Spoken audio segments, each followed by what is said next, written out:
What's up, everyone? Welcome back to the Victory Podcast. I'm your host, Steve McGrath, and this week we're joined by Adam Snyder. Now, Adam is a 10-year vet in the NFL. He was a Morris Trophy winner out of Oregon and played most of his career with the 49ers, playing every position across the offensive line. And he took the time to talk to us about his career and what he's doing now, which is he is the owner and operator of Vydl Performance out in Arizona, where he's teaching 15, 16-year-old kids all the way through high school, perfecting their offensive line technique. So Adam took the time to talk to us about all of that. But before we get into that, of course, I need to remind you that we are brought to you by Team Builder. Team Builder provides strength and conditioning software to more than 500 high school football programs nationwide, as well as the NFL. So whether you write your own programs, have a full-time strength coach, or need training programs, Team Builder can make your weight room more efficient, more accountable, and smarter when it comes to measuring your team's progress.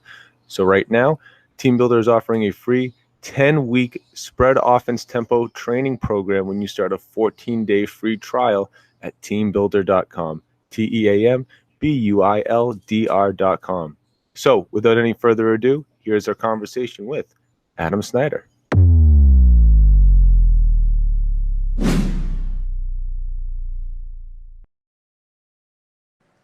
Adam, thanks so much for coming on, man. How are you doing today? Doing really well. Thank you for having me, man. Oh, it's my pleasure. I mean, it's not every day you get to talk to a Morris winner who had this long career in the NFL.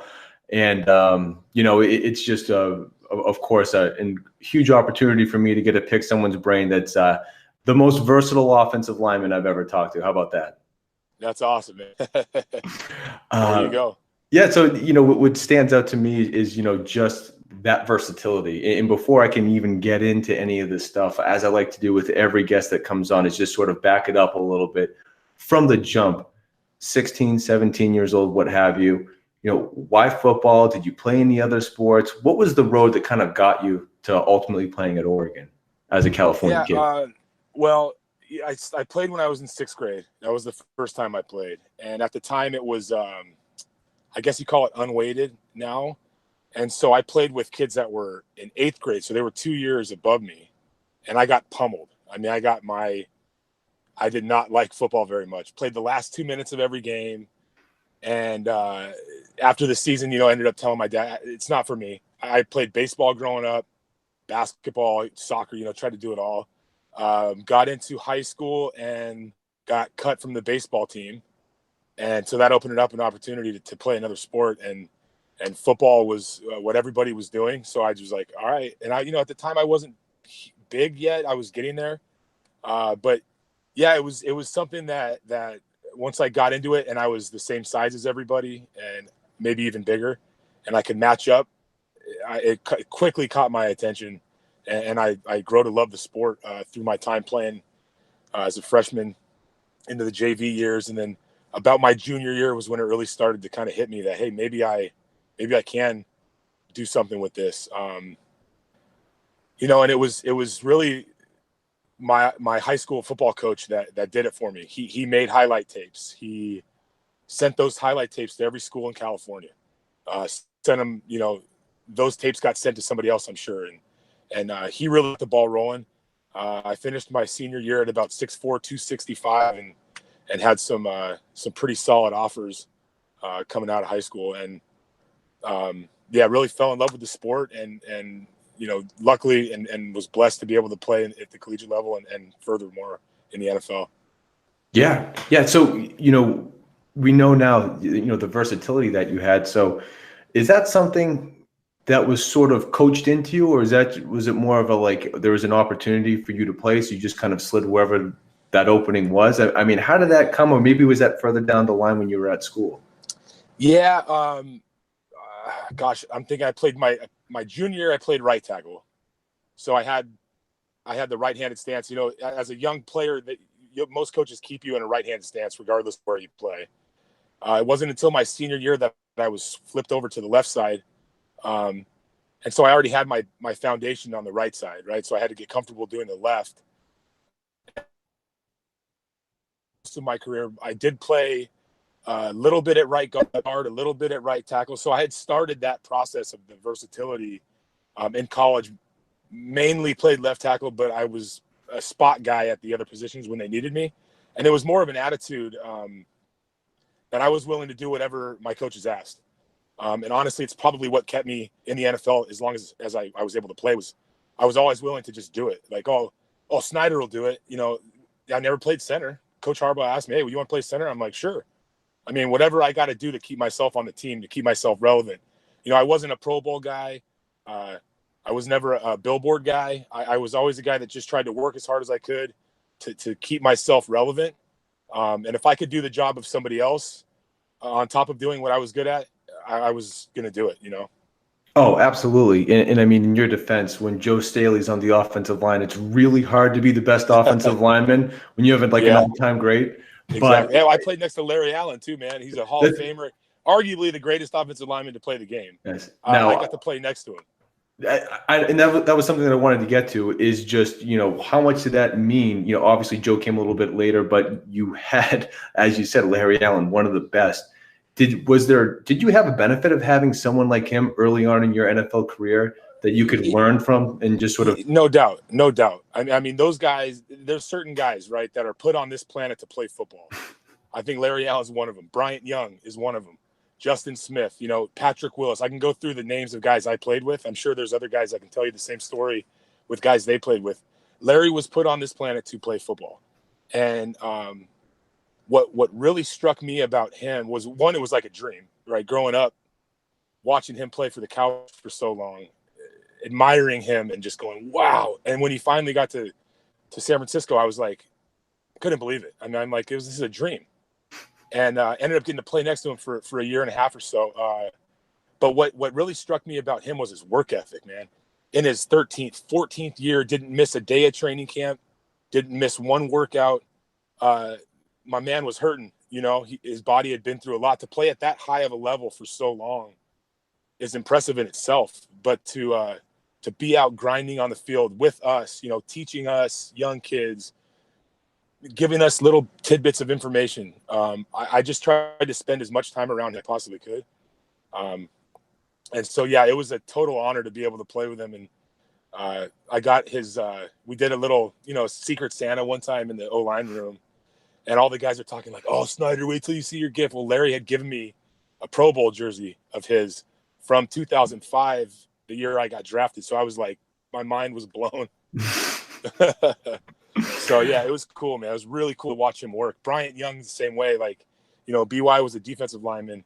But to watch this man work at such a high level for such a long time really kind of shaped how I wanted to be portrayed at the later end of my career, you know? Oh, yeah. And you know, just one thing that I've noticed doing this and talking to these guys, that there's always that element of, having someone that is either in your group or you're going directly against, and it's just iron sharpens iron. You're learning from the best. If it's not a player, it's a coach. But also that mentality of, like you had said previously, like, oh, you need a center? Yeah, I'm your guy. Like, of course I'll do it. It's finding a way, being versatile, finding a way for your team to always need to keep you around, because this guy can do it all. And just from having talked to so many Patriot players over the years, I mean, that was the calling card of almost every person we've had on. Yeah, is just that having the skill set and the mindset. But yeah, and that's, you know what, I just always, I may have learned this in college from the guys I played with at Oregon, but yeah, it was do whatever necessary to keep yourself relevant. You know, and at the NFL level, you are your own business, and so I did have to do things that I like. How do I separate myself from the crowd, right? Because everyone's an all-star. There's a reason you're in that locker room, whether you're drafted, undrafted, free agent. There's a reason you're there, and so what can I do to separate myself? Well, one, I'll do whatever they ask me to do. Play right guard now. Okay, cool. Someone gets hurt in the middle of the game. Okay, Snyder, you got to go to left tackle. Oh, got it. Snyder, we need you at kickoff return. I got it. Field goal. Any of those things I could do. Did I love it? No. Was I great at it? No. But it kept me relevant, and I was able to separate myself by doing these things. Extending myself. Yeah. Oh, absolutely. And I saw, just looking at it, 2004, right? It's Alex Smith and Mike Nolan. And of course, you did play with the Niners in 2013, but in 2011, now it's the Harbaugh and the Kaepernick, era that begins. it's not all that common to see a guy be with the team for that long and stick through it when there's a coach change and there's a quarterback change, the scheme's overhauled. More often than not, you see that roster turn over in 2 or 3 years. Yeah. But what was it like being kind of like a huge piece of that and watching everything change culturally and scheme and everything else? How do you sort of sit by and again, keep yourself relevant?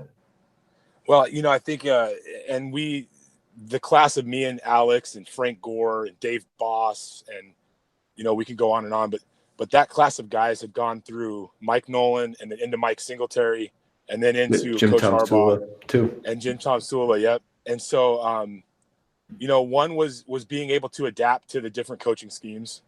And again, I think what's separated myself, and I can only speak to this personally, was I was willing to do the extra things. I was willing to play all these other positions and put myself in a position that I wasn't comfortable in, and just really just had to hone in on what that coach is looking for, scheme wise, what they're asking of their players, and to see that culture change between the few years we had as rookies into the 2011 NFC Championship year was a pretty incredible thing to watch. And what I noticed most about the difference between those two was everybody bought in.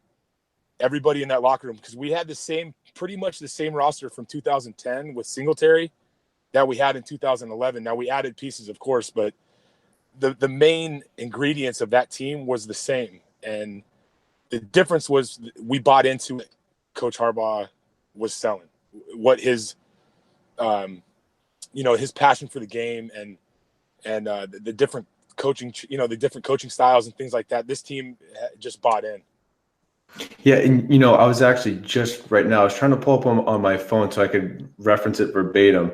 But you had actually posted something not too long ago about it's a picture with you and Coach Harbaugh, and the quote from him it is pretty freaking cool. If I can read it real quick, it was Adam Snyder was one of the finest players I ever coached in my career, and even a better person. I can't think of a better person to train offensive linemen. And I mean, the quote goes on, but I mean, what does it mean to you to have Coach Harbaugh, who has gone on success in the NFL, success at the collegiate level with Michigan, to give you such a ringing endorsement? I mean, I was shocked. Not, shocked is maybe not the right word. I know there's a lot of respect mutually. Jim was one of those coaches that I just felt a connection to. And again, it was his coaching style. And I'm sure you could have a conversation with somebody else on the team. They'd have a different perspective. It's a room full of men that sometimes it's hard to get everyone on the same page, but Jim could do that. Jim could get everybody on the same page. When he said those things, I was like, wow, really? That's what he thought? It's an incredible endorsement from a guy that I have a lot of respect for. But I mean, it's one thing to say it, right? Like anyone, talk is cheap. But I think the evidence is even back when you look at your career, for you to have had that stint with the Niners, you leave and what feels like immediately bring you right back. I mean, right there, just be like, nope, he's available. We want him back. And if I could just bring us back to that point in your career. The NFL is a business. There was some decisions to make professionally and business-wise. The NFL is a business, and it was very hard for me to leave the San Francisco 49ers at the time. We'd come off a NFC Championship.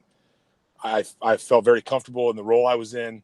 But at the end of the day, it is a business. And I took an opportunity to come play for the Cardinals that ended up not working out very well. But Jim was the first one on the phone before I was out of the locker room. Before I was out of the players' lot, Coach Harbaugh called and said, "You got to come back." And so it was a no-brainer for me to go back and try to give it another run. And as it worked out, they went to the Super Bowl the year I was gone, and more than happy for those guys. It was fun to watch. Obviously wish I was a part of it, but it is what it is.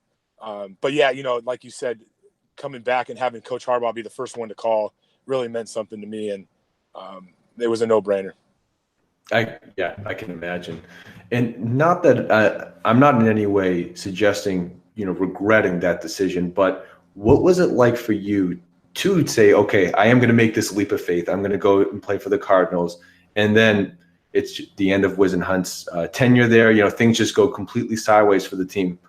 what's it like for you, just as a human being, riding that roller coaster of like, I made this big jump and really nothing kind of works out the way that you hope? How do you, and on top of that, you have to adjust to all these new faces, the new scheme, terminology. How do you keep your bearings through all that? Well, having a good support system around you, having been in the league for the amount of time I was in, I had friends that were on other teams. I had friends that I could call and talk to, guys that had done what I did, transfer from one team to another, get traded, get cut, get released, all that.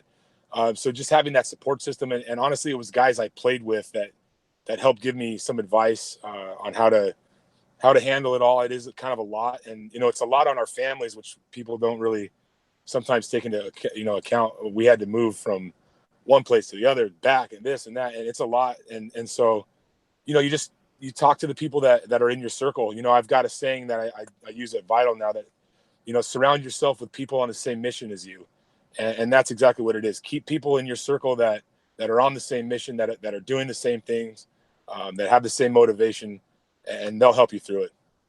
100%. It's all about that group that you keep. But no doubt. One last question specifically about your playing career is, it does end, from what I can see, with the Giants. What's it like after that 1 year back in San Fran? Are you on the fence? Like, do I call it quits? Do I retire? Do I really want to move across country? Which of course you ultimately do, but like, what was that like? And then ultimately the decision to hang it up. Yeah. I mean, those are constant questions that go through our minds as players as well. Like, when did it start to creep into your head? I think the longer you go, the more accepting you are of those questions, right? Because you got to play. I'd been through a lot. I'd gotten to play every position on the offensive line. I'd been to 2 NFC championships. I'd done some things that I was very proud of. There's a carrot that's dangling in front of you. Like, okay, there's still one more thing I got to do. You want to win a championship, right? You guys in Boston are winning them all. But that carrot that dangles is enough to keep you going as long as you can. And so, yeah, the transition from one side of the country to the other was very difficult. But again, it was a storied franchise. The New York Football Giants, Phil Simms, and that era of guys, Eli Manning, and the tradition that comes along with New York City as a whole, as a city, was an opportunity that I couldn't pass up.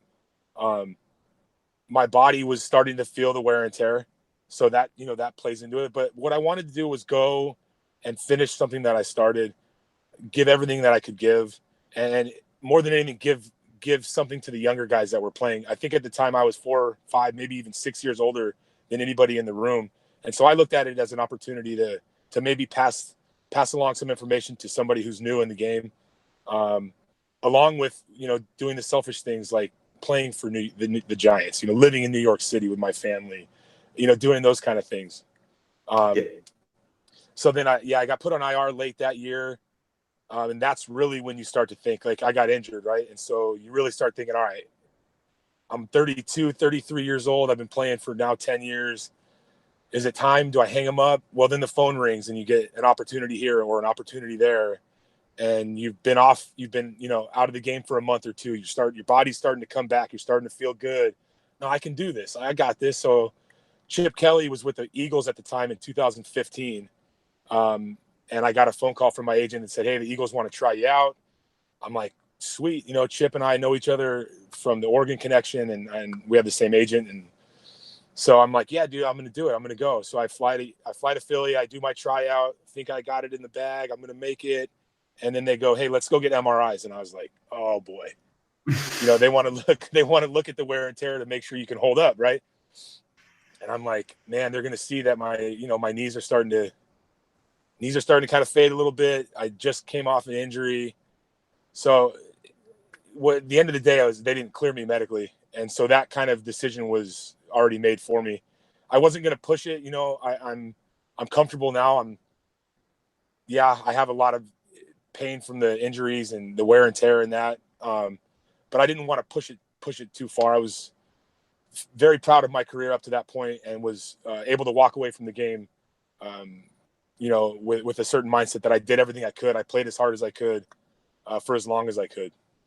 That's awesome. And it's quite honestly like the most important, right? You look back, no regrets. You gave it Yeah, all you had. I mean, and then you can actually walk away. right. Um, Because I've seen the other side of the coin now. I've seen where guys aren't ready to walk away, but the phone doesn't ring, and then that's something that they have to deal with for a long time. That feeling of like, and I feel bad for those guys, man, because and whatever the situation was, they were kind of forced out. You know what I mean? And so sure. the other side of that is like, man, you live the rest of your days going, man, I wasn't done. I wasn't done. I still had more to give. I still had this. I still had that. And that's something that, I think a lot of guys struggle with. And it's part of the game. And, going into it, it's not guaranteed. So, Yep. Yeah. you know, I think perfectly said. I mean, from where you're sitting, it could be a lot worse that I never got my chance, and all that. That's tough. That's a tough pill to swallow. yeah, no doubt. That's why I look back and, it's funny, like when you're playing, you don't really think about what you're doing. You've been playing football for a long time. I never allowed myself to get caught up in, I'm an NFL player. I'm this. I deserve this. I deserve that. I wanted to kind of live in the moment, give everything I could, and you don't think about that until it's gone. And now you think back, like, wow, I played in the NFL for like 10 years. That's a long time. And then And also that feels like a true offensive lineman statement. yeah, it's crazy, man. You don't think about it when you're playing. You got your kids in the locker room. My kids get to see Alex and Vernon Davis and Joe Staley, and man, this is rad. But you don't think about it like in terms of, wow, that's pretty cool that they got to do that. Oh yeah. So Trust me, as an outsider, it's pretty cool. yeah.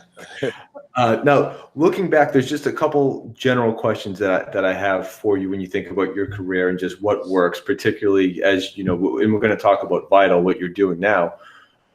We've already talked about Joe Staley. I have a short list here of like Ayupati, Heitman rather, Larry Allen. What makes a good cohesive unit as an offensive lineman? What is it about, yes, you individually have to get yourself in your game where it needs to be, but 5 guys have to be working in sync. And if there's a tight end on the line, then it's 6. What made the best groups that you've been on successful?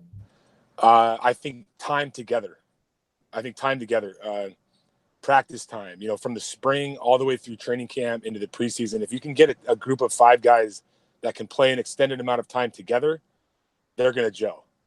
Now when you have missing pieces, you got guys, and that's part of the game, injuries and, whatever it is, and you start switching these pieces around, that's when things start to get a little bit more difficult. But if you can get a unit together, and the Patriots did it for a long time, they had guys that played multiple years together. I mean, it goes to show, they won championships for a reason. Not to say that the offensive line was the only reason, but you get a unit that can play together for that long, they're going to gel. They're going to know things before anybody else, right? Without even communicating, they're going to know. They study together. They watch film together. They're on the practice field together. They're working the things out together as a unit. So I think the time that a unit can be together as one piece is going to be a huge asset. Makes complete sense. Now, on the flip side of that, right, if you're blocking and that unit has to be working together, part of that whole successful equation is what's going on behind you guys. So from an offensive lineman's perspective, what are the best traits in a running back? Like, what makes it easy for you big guys to go out there, do your thing, and not have to worry about who has the ball behind you? And I mean, just in case anyone didn't know, Frank Gore has, Rushed for a couple yards here and there over the course of his career, Right. Let alone, the Brian Westbrook, Deshaun Foster. You've Michael Robinson, another guy that we've had on the podcast here. You definitely had quite a few good guys behind you. Yeah. I think what separates those guys that you just mentioned, specifically, they spent time in the offensive line room, and it wasn't because they wanted to hang out, and maybe a little bit of it was they wanted to know what we were doing. So they knew every scheme that we had, exactly where each guy was going. And they could read it before the ball was snapped. And so they spent time in the offense. They spent time studying what we studied, right? So they are probably already had these cuts determined in their mind. Okay, well, I know the right side of the line's blocking down. My cut's going to be here, or whatever it was. These guys spent time learning the same things we were. And that's what made a great running back. Frank was so good. He was so good as a running back. But what a lot of people don't realize about Frank was he was an even better blocker. Like that dude in pass protection was smashing people, taking linebackers' heads off because he loved it, but two, he studied it. He knew exactly who he had in protection. He knew where the offensive line was going and who we were responsible for and what his responsibility was. And he was confident in it because he knew it. And so that's what separated Frank for sure, was he spent time learning what the offensive line did. And I think that made a huge difference in Frank's career. I mean, he made a lot of money, and I'm not talking financially, I'm talking like yardage. He made a lot of yards on a backside A-gap cut on power. That doesn't happen. Like, power is supposed to be run off the guard pulling in the double team, right? Like, that's how it's drawn up. No, Frank would hit it backside A-gap and go for 75 yards because he knew that his center was going to be here and his off tackle was going to take it, and this cut is going to be there. The linebackers are going to overrun it, and this cut's open, and I'm one-on-one with a safety, and that's all I can ask for. And so Frank made a ton of money doing that, because he knew the blocking scheme. That's awesome. Yeah. Yeah, and it just goes to show you, right, going that extra mile, mastering the mental part of the game, and that's where his career's gone, and knock on wood, he's been healthy. But that very cool. Now the one thing that had stuck out to me, you were part of the 49ers team where at the end of it, what was it, the 2013 season, Patrick Willis retires, Anthony Davis decides to step away, Chris Borland retires as a rookie, a great standout rookie. Justin Smith, who was older, did step away as well. But was there anything in the locker room? And I mean, maybe this is a lot of like the concussion environment that was coming out at that time, but can you put your finger on anything as to why there's not a mass exodus? I don't want to overstate it, but it's very rare that you see 4 guys step away in one off season. Yeah, I don't know much about what they were going through personally, and that could have played a big role in it. And maybe it was just coincidence that it all happened at the same time. There was nothing in the locker room that would lead me to believe that it was something that had to do with football, aside from Chris, who with the concussion stuff. I mean, that kid played hard, man. And maybe he just saw that he had an opportunity outside of the game that was going to be more beneficial for him. And I think it may have been just coincidence that it happened that way, that 4 guys kind of stepped away. Justin played as hard as anybody can play the game of football for a long time at a high level. And I've said that multiple times now. Like, Justin played so hard, like every down in practice, in a game. It was like the Super Bowl for him every snap. And your body can only take that for so long, So his decision was purely probably based on football and just his body, and that's from my perspective. Gotcha. So I would have to say it's probably just coincidence that it happened. The locker room was great. I mean, that locker room for those years had been to 2 NFC championships and a Super Bowl, right? Going into the 2014 season. That's a pretty good run of, a good culture of guys. I had to be coincidence, I guess. Yeah. No, I mean, it's fair. It's just, it was a weird coincidence, which is why I wanted to. Yeah, no, for sure. Yeah. I haven't really looked at it like that. Now, of course, as we've talked about, you do have to hang it up. And we know if no one can actually see it on your shirt, Vydl, Vydl Performance, it's an offensive line training program that you're running. Can you just talk a little bit about that? I mean, I'm sure you are one of the most foremost experts on it, but how did this ultimately come to be? What did you think about after you retired? What did you want to pursue? And how did this, get to where we are today? Yeah. So, I took a year off. The first year of retirement is the golf and the recovery and recovery, doing the things that you didn't get to do a lot of when you played. Right. But after about that first year, it starts to like, okay, now what? Like, now what? So, you kind of dabble in some things. Well, football to me has always been a passion and a love of mine.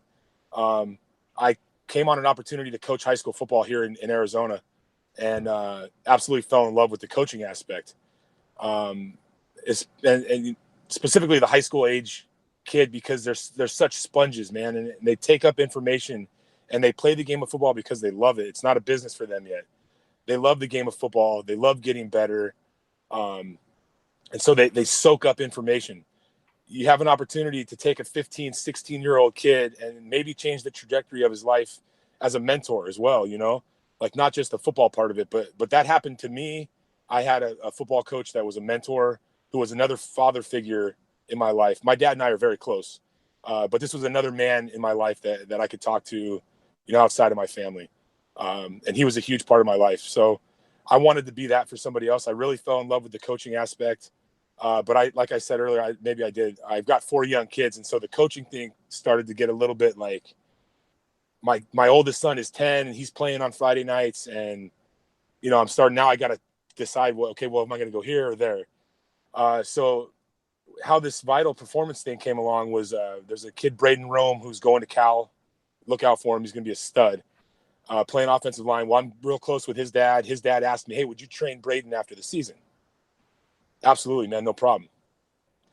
That kind of snowballed into, hey, there's a couple kids asking, can they come out? I'm like, yeah, let's do it. 5 turned into 10, turned into 15, turned into 20. And I start doing some, research on these O-line facilities, and there's no one in the East Valley in Chandler, Arizona that's doing it for the high school age.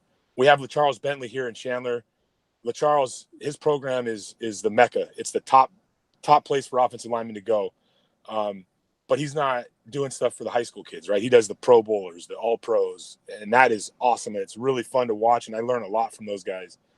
But I wanted to do this at the high school level, the youth level, give a kid a foundation on fundamentals and techniques and let him springboard. If he wants to play football, at least he's got the proper fundamentals and techniques. And what I found in high school coaching was there's not enough time in the day to really teach these kids. And most of the time, the offensive line position is handed to Steve from accounting. You know what I mean? It's just like, oh, hey, Steve, you take it. You take the O-line. You can teach them how to block. Well, we're not giving these kids the right platform. So I want to give kids the proper fundamentals and techniques so they can go play this game the right way. That's awesome. And that's a lot of what we try to do at Victory too. Obviously, we are not former NFL players. We do not have a facility, but having the information out there is key because you don't know what you don't know necessarily. So, to be able to help guide that is awesome. So but as we're moving towards wrapping this up, from your position now, working with these kids that are young teenagers, what do you see as being like one of the more undertrained aspects of offensive linemen today? And has it changed much since when you were coming up and you were that age? Yeah, I think it's changed. I think the game has changed a little bit. I think that, like I said earlier, most of the time the offensive line coaches are just handed this position. And so there's from their stance, even from when they're in their stance, it's just not correct. The body position is wrong. They're not putting themselves in a position to be successful. They're oversetting. They're undersetting. These are little things in terms of conversation, but they're huge things when you're playing offensive line. And if you're oversetting constantly, you're always getting beat inside. And these things are things that are happening all the time because, unfortunately, they don't have the coach hasn't played the position. So I found that opening my own facility here is going to be a huge benefit to the kids, and I love giving back, and I love being around these kids, man, and they're sponges. They take up all the information, but also allows me to kind of set my own schedule. Like we have a class here, and here, and then I can still enjoy the time with my family. Where in coaching, you're kind of tied to the school, and you got to be there for this, that, breaking down film and all that. And we'll be able to do that in our facility, break down their film. We have a media room. We can break down the film. We can watch film. We can teach them how to read a defense, how to get on a whiteboard and draw up a defense. These are things I didn't learn until way later in my career.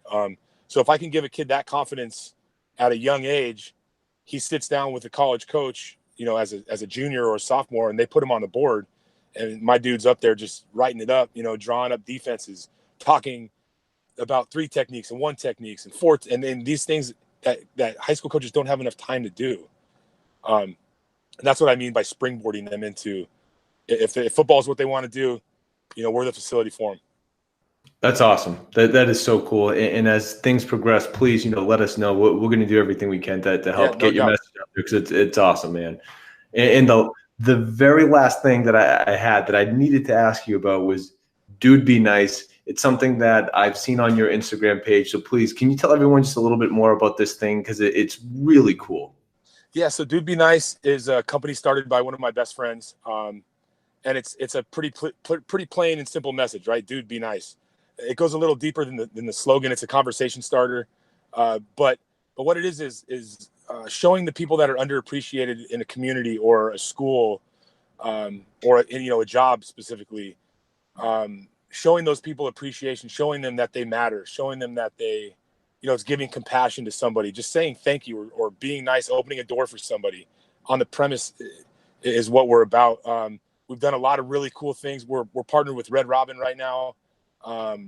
We do this thing called the Dude Be Nice Project, where we do that exactly, where we'll go to a high school or a junior high and give these kids a platform to say thank you to somebody, whether it's a police resource officer or the principal or the math teacher, the janitor. We've done a janitor a couple of times, and these kids, watching these kids, watching these kids come together and do something nice for somebody, the joy they get out of it, it's an incredible experience to be a part of. And I think, where the world's at, we need more of that. We need more people to just be nice. It doesn't take that much to say thank you, or it doesn't take that much to open a door, or not create an argument when it's not needed. Those are the kind of things that this world needs more of. It feels like a small ask, but somehow it just, it's the smallest thing, it's the simplest thing, but we certainly don't do enough. And I don't want to speak for everyone, but I mean, we can never have too much of it. So that Exactly, I think right. it's so awesome that you guys are promoting that. And that's another thing too, that, we would love to echo in any way, shape, and form as the opportunities arise. Yeah, no doubt, man. No doubt. But Adam, thank you so much for taking the time. Lastly, where can everyone keep in touch stay up to date with what you're doing? Yeah, so we're on social media, on Instagram and Twitter at Vydl Performance. My personal account is asnide68 on both of those platforms. If there's anybody that's got any questions, go ahead and email me at vydlperformance@gmail.com. Love to answer them. Again, thank you for having me. This has been a great opportunity to talk to you about football and kind of my story and where I'm headed.